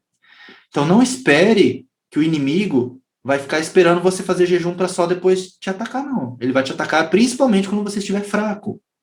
Porque é assim que é mais fácil de fazer, não é? É mais fácil atacar alguém que está fraco. Então, sabendo quais são as suas fraquezas, o que você acha que o inimigo vai usar contra você? E eu prometi que eu ia falar uma coisa hoje, bem pessoal. Eu sempre tenho vergonha de falar sobre isso, mas eu falo mesmo assim. Nesse momento eu abro mão da minha imagem, do meu ego e de qualquer outro orgulho que eu possa ter aqui para falar sobre isso. Por quê? Porque eu falei para vocês que eu ia contar como eu venci um pecado específico na minha vida com o jejum. Tá? Eu já até comentei sobre ele aqui, e é algo que infelizmente, é mais comum do que parece, mas muitas pessoas têm problema com pornografia. E hoje, cada vez, isso está se alastrando assim, de forma exponencial, infelizmente. E a questão da pornografia não é só porque é um pecado de imoralidade, um pecado sexual. É porque isso tem efeitos assim devastadores nas famílias, nas crianças, na sociedade como um todo. A sociedade está muito imoral, né? A gente sabe disso, né? A gente é só assistir televisão, não precisa ir muito longe, né? Praticamente tudo tem alguma coisa voltada para a questão da sexualidade, essa questão exacerbada da sexualidade e tudo mais, né? Sexualidade não é ruim. Deus criou o sexo. É uma coisa boa. O problema é que a gente está com ele descontrolado. E a pornografia é um grande vetor, né? O grande vilão dessa história, porque muitas vezes é daí que começam todos os problemas. Né? Mas, enfim. Em algum momento da minha vida eu tive problema com isso. Não vou dizer que cheguei a viciar em pornografia, mas eu era muito vulnerável. Muito. Sabe? Muitas vezes você está na internet, né? Até hoje é assim, né? Vocês sabem que vocês navegam na internet. Aparece alguma coisa na tela que te chama atenção. Aí você clica naquilo, que clica no outro, que clica no outro, daqui a pouco você está numa porcaria dessas. Eu tinha esse problema. Eu sabia que era errado, gente. Sempre soube. Sempre soube. Sempre me senti mal. Mas uma coisa é remorso, outra coisa é arrependimento. Remorso é você se sentir mal por ter feito uma coisa errada. Arrependimento é você se virar contra isso e caminhar na direção contrária. Tá? Eu já falei sobre isso também, né?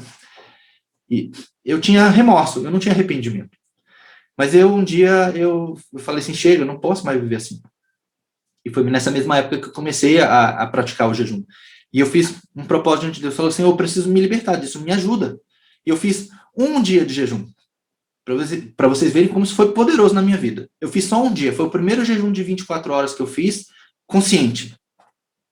Eu sabia o que eu estava fazendo. Não era mais um jejum corporativo que eu estava fazendo porque todo mundo estava fazendo, não. Agora eu falei assim, eu vou fazer e eu vou abrir mão disso. E de uma vez por todas eu vou vencer isso. E, gente, bastou um dia de jejum. Foi o primeiro jejum de 24 horas. Foi assim, é como se, como a gente fala, é como tirar com a mão, assim. Puf, o pecado, assim, ele nunca mais teve poder sobre mim. Eu vou dizer que eu não sou atacado até hoje? Claro que eu sou. Satanás sabe quais são as minhas fraquezas. Eu sei quais elas são também. E ele sabe, ele me ataca. Mas ele não me pega mais. Graças a Deus. Graças a Deus. Por quê? Porque eu venci com essa arma. E eu falo muito sobre o jejum, porque para mim foi tão forte, e tem sido até hoje tão poderoso isso na minha vida, que eu quero compartilhar isso com as pessoas. E, gente, bastou um dia. Um dia. Tem, claro, a gente tem que se autoconhecer, a gente tem que conhecer as nossas fragilidades. Você sabe no que você peca, no que te afasta de Deus. Se você não sabe, é porque você está tapando o sol com a peneira. Basta você olhar para si mesmo. E a gente já provocou 1000 reflexões aqui durante a mentoria, né? Eu imagino que você já se conhece melhor hoje, o que te afasta de Deus. Se você tem algum problema nesse sentido, seja ele qual for, jejue. Põe isso diante de Deus. Senhor, eu vou abrir mão de mim agora. E o Senhor faz o que tem que fazer. Me transforma. Quero ser uma nova criatura. E assim, eu peço a Deus e eu torço para que com vocês seja como foi comigo. Assim. Fácil, né? Foi fácil, teoricamente. Né? Mas foi uma batalha, porque foi o primeiro jejum de 24 horas, né? E realmente é difícil você fazer o primeiro jejum de 24 horas, ainda mais batalhando por um assunto tão sério. Mas graças a Deus, gente, eu nunca mais tive nenhum problema. Assim, não é questão de orgulho de dizer isso agora, né? Mas é de dar glórias a Deus mesmo, porque Ele me transformou, gente. Eu não atribuo isso a mim mesmo, sabe? O controle que eu tenho sobre esse assunto hoje não vem de mim. Eu tenho certeza que vem do Espírito. E hoje, se eu tivesse que fazer aquela balança das obras da carne e fruto do Espírito, tem uma das obras da carne lá é a imoralidade sexual. Essa eu tenho certeza que já saiu da minha balança. Não tenho mais, felizmente. Felizmente, tá? Óbvio que eu tenho que estar atento ainda. Não posso dar mole, né, bobeira. Senão eu caio de novo. Tá? Tem até vários textos, né, que o cachorro volta, né, um provérbio, né? O cão volta para o seu próprio vômito, né? E a porca limpa, volta para a lama. A gente tem que tomar cuidado para não voltar para os pecados antigos. A gente pode voltar, a gente pode cair. Mas se a gente estiver firme em Deus, a gente consegue ficar firme, né? Esse assunto de estamos em guerra, que tem a ver com o que a gente está falando aqui, é importante também, gente. A gente está numa batalha, eu não canso de dizer isso. A nossa vida cristã, ela é um campo de batalha, não é um playground. Você não está aqui brincando de ser cristão. Se você acha que você está fazendo algo que não é uma batalha, você está em sério risco, em sério perigo, porque você é um alvo exposto, você está frágil, você está sem proteção. Então você precisa entender definitivamente que estamos em batalha. Estamos numa guerra. Mas não é uma guerra contra seres humanos, contra as pessoas. Olha o texto de Efésios 6, 11 a 12. Vistam toda a armadura de Deus. Se você não sabe qual é a armadura de Deus, leia Efésios 6 todo, o capítulo todo. Para poderem ficar firmes contra as ciladas do diabo, pois a nossa luta não é contra seres humanos, mas contra os poderes e autoridades, contra os dominadores deste mundo de trevas, contra as forças espirituais do mal nas regiões celestiais. Existe uma batalha. E a gente não pode ignorar ela. Tem uma frase aqui, né? No exército. Ou você está lutando, ou você está se preparando para lutar. Esteja pronto. Não sei se tem algum militar aqui, mas os militares sempre estão fazendo exercício de guerra, né? Sempre treinando. Porque ou a gente está em guerra, ou a gente está se preparando para ela. Por mais que a gente viva num país que é pacífico, a gente nunca sabe. Precisamos estar pronto. Eu fui militar um tempo, eu sei como é. Então, a nossa vida é isso, gente. Ou é luta, ou é preparação para a luta. Não tem outra. Não tem paz. A paz vai vir quando Jesus voltar. Ou quando a gente for para o céu, se a gente for antes. Aí vai ter paz nesse mundo, porque aí o pecado vai estar eliminado, digamos assim, ó, o controle sobre nós não vai ser mais o pecado, vai ser do Espírito plenamente. Aí vai ser tranquilo, a gente não vai ter que se preocupar tanto mais com essa questão. Mas enquanto isso não acontecer, estaremos sempre em batalha, sempre, sempre, sempre. E uma coisa que a gente precisa entender, que o inimigo, ele não é descarado. Satanás, ele não vai aparecer para você com um chifrinho, roupinha vermelha e tridente na mão. Seria óbvio demais, né? Pensa numa guerra, se o teu inimigo quer te atacar, a melhor forma dele fazer isso é se disfarçando. E ele é o mestre do disfarce. Ele vai fingir ser bom, ele vai fingir ser agradável, prazeroso, para te pegar e te distrair e te levar para o caminho errado. E uma coisa para pensar sobre isso, gente, a gente está numa caminhada, né? E a gente tem que ir reto, reto, reto, reto, reto. A gente não pode se desviar nem para a esquerda nem para a direita, como o texto que a gente leu ali atrás. Quando você se desvia, pensa numa caminhada em linha reta. Se você se desviar só um pouquinho para o lado, só um pouquinho, talvez no primeiro momento, no curto prazo, você nem perceba que você está desviando da rota. Mas se você se mantiver nessa rota torta por muito tempo, daqui a pouco você está muito distante do caminho correto. Então, essa reflexão sempre alimentando essa reflexão é muito importante para nós. Será que eu estou realmente no caminho certo? E se não, jejum, volta para o caminho, mata aquilo que está te desviando do caminho. Sobre o amor de Deus e o favor de Deus é outra coisa importante que a gente entender, porque quando a gente faz jejum, a gente tem a tendência de confundir, né, a questão da barganha e tudo mais, né? Eu já falei sobre pai e filho aqui, né? Uma coisa importante, você não pode conquistar e nem merecer o amor de Deus. Não tem nada que você possa fazer para merecer o amor de Deus. A gente recebe o amor de Deus porque Deus é amor, não porque a gente merece. A gente já viu isso quando a gente falou sobre o verdadeiro evangelho. Não tem nada de bom em nós na prática. Mas Deus, pelo seu infinito amor, nos amou, mesmo ainda nós sendo pecadores. O favor de Deus, no entanto, é algo que a gente pode influenciar. É recompensa por agir corretamente. Aí é o exemplo que eu dei do pai e filho, né? Se meu filho me obedece, ele está agindo da forma como eu quero que ele haja, porque eu sei que é bom para ele. Então eu tenho prazer em recompensá-lo.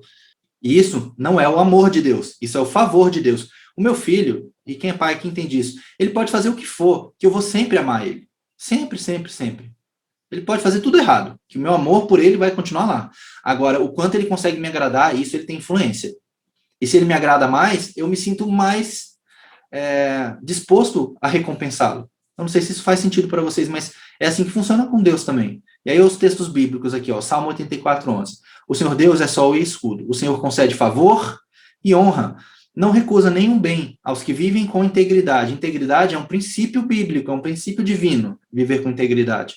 Outro, o servo prudente, a prudência também é um princípio bíblico, goza do favor do rei, mas o que procede indignamente é objeto do seu furor, Provérbios 14:35. O outro texto aqui em Provérbios 3 diz que o amor e a fidelidade jamais o abandone. Prenda-os ao redor do seu pescoço, escreva-os na tábua do seu coração. Então, é a condição, né? Se você fizer isso, então você terá o favor de Deus e dos homens e boa reputação. O favor de Deus é algo que a gente consegue influenciar, digamos assim. Se você fizer as coisas de acordo com a vontade de Deus, espere ser recompensado. E o jejum é a mesma coisa. Quando você sai da frente, espere que Deus haja, porque Deus quer agir em nosso favor. Para terminar, as embalagens não esperadas. Isso aqui é uma reflexão importante também, porque muitas vezes a gente está esperando que Deus faça algo na nossa vida do nosso jeito. E nem sempre é isso que Deus quer fazer. Mais uma vez, porque Deus conhece e sabe o que é melhor para nós. Aí tem algumas frases aqui, eu vou contar uma outra história para vocês. Às vezes, nós pedimos por trigo e Deus manda sementes. Pedimos por crescimento e Deus manda chuva. São embalagens não esperadas. A gente até está recebendo o que a gente precisa, só que do jeito que Deus quer. E às vezes Deus não quer dar o trigo direto. Ele quer que a gente plante a semente primeiro, que a gente participe do processo. A gente quer crescer e às vezes Deus manda chuva, e a chuva às vezes é ruim, né? Mas a chuva é o que vai fazer com que a gente cresça. E é isso que Deus quer fazer por nós. A gente precisa crescer na fé. A gente já viu sobre isso, a questão do amadurecimento. A gente não pode ficar como crianças espirituais para sempre. E muitas vezes o que acontece é isso. A gente recebe algo de Deus, mas por a gente estar esperando uma coisa diferente, às vezes a gente não percebe. Aí eu vou contar a história de Naamã para vocês. Muitos conhecem. Vou resumir aqui. Naamã, ele era um oficial do Império Sírio. Na época de Naamã, a Síria era um país poderosíssimo, muito poderoso, dominou ali a região de Jerusalém, Israel toda ali, mas eles tinham ainda algum relacionamento com Israel nessa época. E Naamã era um oficial, era um general do exército, o comandante do exército da Síria. E ele era leproso. Ele estava na casa dele, ele tinha os escravos dele, e ele tinha uma menina que era escrava na casa dele, que era de Israel. E ela soube que Naamã estava leproso, e ela falou assim, quem dera o meu senhor Naamã pudesse ir em Israel, porque lá tem profeta. E Deus poderia curar ele. E aí, Naamã, sabendo disso, ele manda uma carta para o rei de Israel, falando assim, tô indo aí para você me curar. Ele achou que o rei teria mais poder do que o profeta. Na hierarquia, né, do reino, o profeta fica abaixo do rei. E aí o rei de Israel ficou todo bravo, como assim, ele pensa que eu sou Deus, por acaso? Mas aí Eliseu, que era o profeta em Israel, ele falou para o rei assim, não se preocupe, manda Naamã vir falar comigo. E aí Naamã vai com toda a sua comitiva, aquele monte de gente, muito tesouro, ouro, um monte de coisa, né, para presentear o rei pela cura que eventualmente o rei faria.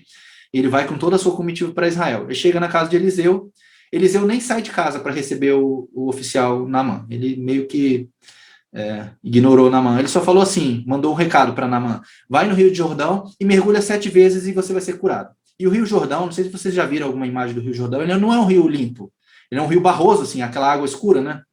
É um rio com correnteza e tudo mais. E Naamã ficou muito ofendido. Ele falou assim, o quê? Mergulhar no Rio Jordão? Lá na Síria tem rios muito melhores do que esse rio aqui. E eu achei que o profeta ia vir aqui, ia fazer um ritual, ia invocar o seu Deus, ia erguer as suas mãos e colocar sobre a ferida, e ela seria sarada. Ele estava esperando uma coisa. Ele imaginou na cabeça dele que a resposta dele viria numa embalagem com uma cor vermelha, sei lá. E aí o que Deus queria fazer com Naamã, na verdade, era diferente. E aí Naamã quase que desistiu. Quase que ele foi embora sem cumprir o direcionamento do profeta. Só que aí tinha alguém lá na equipe de Naamã que tinha um pouquinho mais de sabedoria do que ele, falou assim para Naamã, Senhor, se o profeta tivesse pedido para você fazer algo difícil, você não faria? Ele falou, faria qualquer coisa. Ele só pediu para você mergulhar no rio, então mergulha. Aí ele convenceu Naamã. Aí Naamã foi lá, mergulhou no rio e foi curado. O que a gente aprende com essa história aqui? Mais uma vez, que existem embalagens não esperadas na nossa vida. Às vezes a gente despreza o tratamento que Deus está dando para nós porque a gente estava esperando uma coisa diferente. Você queria que Deus fizesse A por você, mas nos planos de Deus, para resolver esse teu problema, Deus vai fazer B. E a gente às vezes está com a nossa vista tão embaçada, tão focada em algumas coisas que a gente não consegue perceber isso. E aí eu vou, só para finalizar aqui, trazer essa outra passagem bíblica aqui, que mostra exatamente isso também acontecendo na vida de Jesus. Quando Jesus nasceu, ele era um bebê, existia na lei mosaica a necessidade de você apresentar a criança no templo. Você tinha que levar ela e apresentar a Deus, aquela criança no templo, porque era o primogênito, era o primeiro filho. Ele era dedicado ao Senhor, então eles precisavam fazer isso. Tá? Essa passagem está lá em Lucas 2, do verso 22 a 38, caso vocês queiram ler. Eu não vou ler aqui por causa do tempo, tá? E os judeus, eu não sei se vocês sabem, até hoje os judeus eles estão esperando o Messias. Tá? Eles até hoje esperam o Messias. Todo menino, homem que nasce, possivelmente eles pensam que pode ser que esse seja o Messias. E eles sempre têm essa expectativa, porque o Messias vai ser judeu na cabeça deles. O Messias não veio ainda, então ele precisa ser judeu. Então, a questão do Messias sempre foi algo esperado pelos judeus, mas naquela época, o que os judeus esperavam? Eles estavam sendo dominados pelo Império Romano naquela época. Roma dominava tudo, né, o mundo ali. E eles estavam debaixo do jugo romano.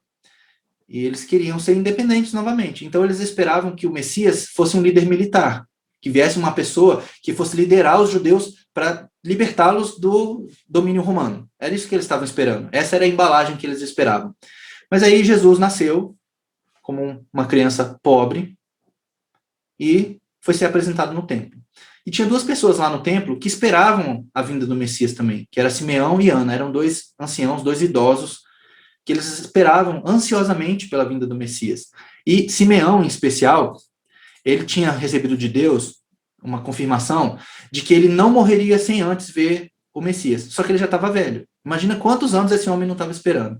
E ele estava sempre no templo. Por quê? Porque era no templo que as crianças eram apresentadas. E essa questão de apresentação de crianças era algo comum, acontecia todo dia, o dia inteiro, chegando gente de vários lugares para apresentar os seus filhos.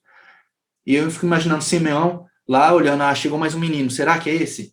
chegou mais um menino, será que é esse? E ele ficou ali por muitos anos, provavelmente, esperando. No entanto, quando Jesus chega no templo, a gente não sabe exatamente como, mas Simeão, ele soube que era aquele o Messias. Ele olhou para Jesus, bateu o olho em Jesus, ele viu, é esse. No espírito ele sabia que era o Messias. E aí ele vai lá e pega Jesus no colo, e aí ele diz o seguinte, essa passagem é muito bonita, gente. Diz assim, ó. Agora, Senhor, podes despedir em paz o teu servo, segundo a tua palavra, porque os meus olhos já viram a tua salvação, a qual preparaste diante de todos os povos, luz para a revelação aos gentios e para a glória do teu povo de Israel. Foi isso que ele fez quando ele pegou Jesus no colo, assim, e declarou isso, essa profecia, ou essa adoração aqui, muito bonita, né? E Ana, da mesma forma, Ana era uma mulher também viúva, muito idosa, que também estava ali no templo esperando pela vinda do Messias. Quando ela viu Jesus, ela saiu espalhando para todo mundo que ela tinha visto o Messias nasceu. Por que eles conseguiram perceber que aquela criança era o Messias? Porque Jesus não era um bebê diferente, gente. Jesus não era loiro de olho azul, um bebezinho branquinho, bonitinho. Jesus era judeu, e o judeu tem a pele escura, cabelo crespo. Ele era da região ali de Belém, de Nazaré, que eram as pessoas que eram mais escuras ainda. Jesus provavelmente era moreno. A gente não sabe quão moreno ele era, mas provavelmente ele era, até pelo sol e tudo mais, né? Mas enfim, Jesus não era um bebê diferente de nenhum outro. E como é que eles perceberam que aquele era Jesus? Porque eles estavam com os sentidos espirituais deles aguçados. Que é o que está escrito aqui. Eles estavam preparados para aquele momento. Eles estavam aguardando aquele momento. E eles perceberam, por mais que não parecesse ser o que o povo esperava, a embalagem veio diferente, eles conseguiram perceber. E o que a gente precisa aqui hoje é estar com os nossos sentidos espirituais aguçados. E uma das melhores formas de fazer isso é jejuar. Jejuar.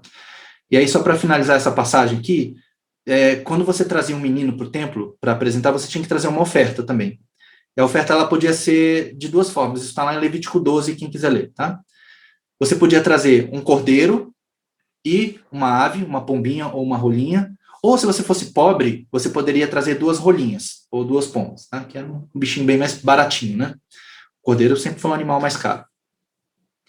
E Jesus, quando ele foi apresentado, ele não foi apresentado com um cordeiro. Porque José e Maria, eles não tinham recursos. Eles eram pobres. Então, eles trouxeram 2 pombinhas para apresentar Jesus. Aí vocês pensam, né? Jesus, o Filho de Deus, o Deus Todo-Poderoso, Rei dos Reis, Senhor dos Senhores, assim, o único, veio para esta terra com humildade, com simplicidade. Ele foi apresentado como uma criança pobre. E imagine, né? Você chegando para apresentar o seu filho, eu imagino que José e Maria, eles queriam apresentar Jesus com o melhor que eles pudessem, até porque eles compreendiam que aquele era o Filho de Deus. Mas eles não tinham recurso. Mas nem por isso eles deixaram de fazer uma oferta para Deus. E naquele momento todos viam a oferta, era algo público. Devia ser, de certa forma, até humilhante você chegar para apresentar o seu filho com as 2 pombinhas, porque era sinal de pobreza.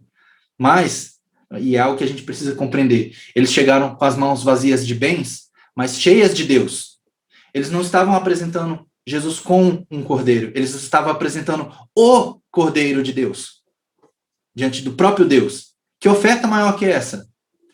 E a gente precisa entender isso e internalizar isso para nós. Não é necessariamente pelo valor daquilo que a gente está oferecendo para Deus. Não é porque o seu jejum é fácil ou é difícil. É pela intenção, é pela motivação pelo qual você faz, é que aquilo tem valor diante de Deus. Eu não sei se isso está claro para vocês, mas Jesus fez o maior jejum de todos. Jesus, ele fez o maior jejum. E o texto de Filipenses 4:2, que é o último que a gente vai ler aqui, ele deixa isso muito claro. Olha o texto de Filipenses 2, de 3-11. Esse texto aqui é maravilhoso, gente. Paulo dizendo, não façam nada por ambição egoísta ou por vaidade, mas humildemente considerem os outros superiores a si mesmos. Cada um cuide não somente dos seus interesses, mas também dos interesses dos outros. Seja a atitude de vocês a mesma de Cristo Jesus, que, embora sendo Deus, não considerou que ser igual a Deus era algo a que devia apegar-se, mas esvaziou-se a si mesmo, vindo a ser servo, tornando-se semelhante aos homens. E, sendo encontrado em forma humana, humilhou-se a si mesmo e foi obediente até a morte e morte de cruz.